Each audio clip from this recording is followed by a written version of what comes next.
Hello student, Chitransh academy में आप सभी का स्वागत है। आज हम हिंदी शॉर्ट हैंड का 11 नंबर एक्सरसाइज बोलने चल रहे हैं और ये डिक्टेशन 80 वर्ड पर मिनट की स्पीड से बोली जाएगी और आपको डिक्टेशन लिखनी है। उसके बाद चेक करना है। अगर कोई आउटलाइन नहीं बना पाए हैं, गलत है, तो उसको कमेंट बॉक्स में कमेंट करके पूछ सकते हैं। और जो भी जानने वाले लोग हैं जो आपके साथ तैयारी कर रहे हैं यूपी ट्रिपल एस स्टेनो और कोर्ट स्टेनो या फिर जो भी स्टेनो से आने वाली वैकेंसी उनकी, तो उनको हमारा ये वीडियो शेयर कर दें। तो आपसे कुछ सेकंड में ही डिक्टेशन स्टार्ट की जाएगी। Ready, start. सभापति महोदय, मैं पुनः इंडोनेशिया आने पर वास्तव में बहुत प्रसन्न हूँ और विशेष रूप से इसलिए कि मैं यहाँ चारों ओर बहुत से परिवर्तन देख रहा हूँ। महल से जाते हुए ही मैंने देखा कि नगर कितना बढ़ गया है।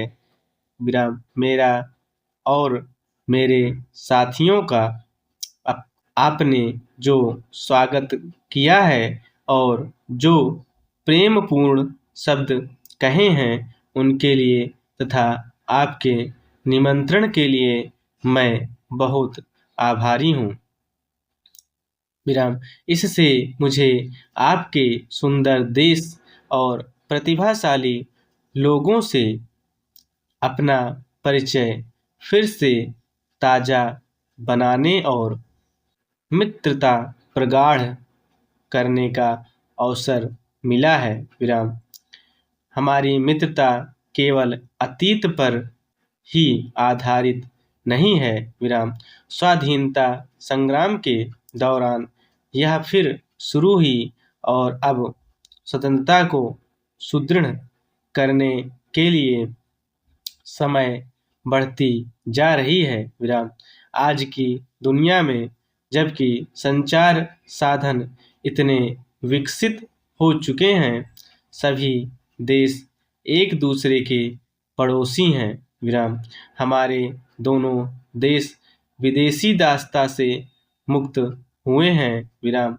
हम विश्वास करते हैं कि स्वतंत्रता की सार्थकता तभी है जब इसमें सामाजिक और आर्थिक भलाई भी निहित हो।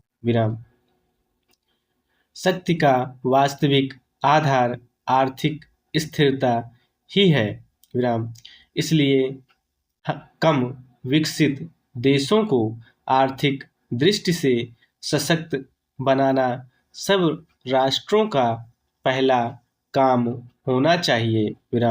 विकासशील देशों को चाहिए कि वे विकास के प्रयत्न में भी उतना ही शक्ति और उत्साह दिखाएं जितना उन्होंने स्वतंत्रता के संघर्ष में दिखाया था। विकसित और समृद्ध देशों को चाहिए कि वे गरीब देशों की सहायता करें। मानव जाति के इतिहास में यह पहला अवसर है कि उसे भूमि और समुद्र के साधनों को उपयोग करने का ही नहीं बल्कि नए संसाधन पैदा करने का ज्ञान और शक्ति भी प्राप्त है।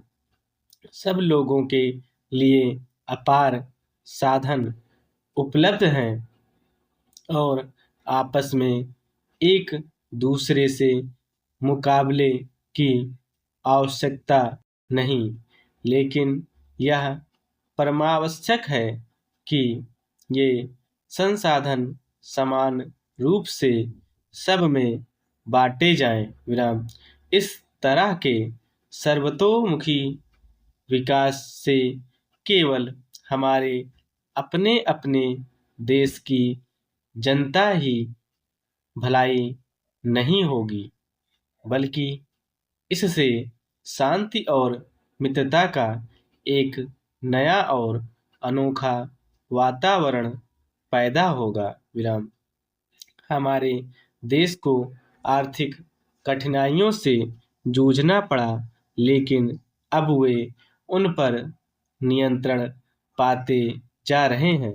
मुझे भोज के दौरान आपके राष्ट्रपति से यह जानकर बहुत हर्ष हुआ कि इंडोनेशिया ने खेती बाड़ी में बहुत उन्नति की है।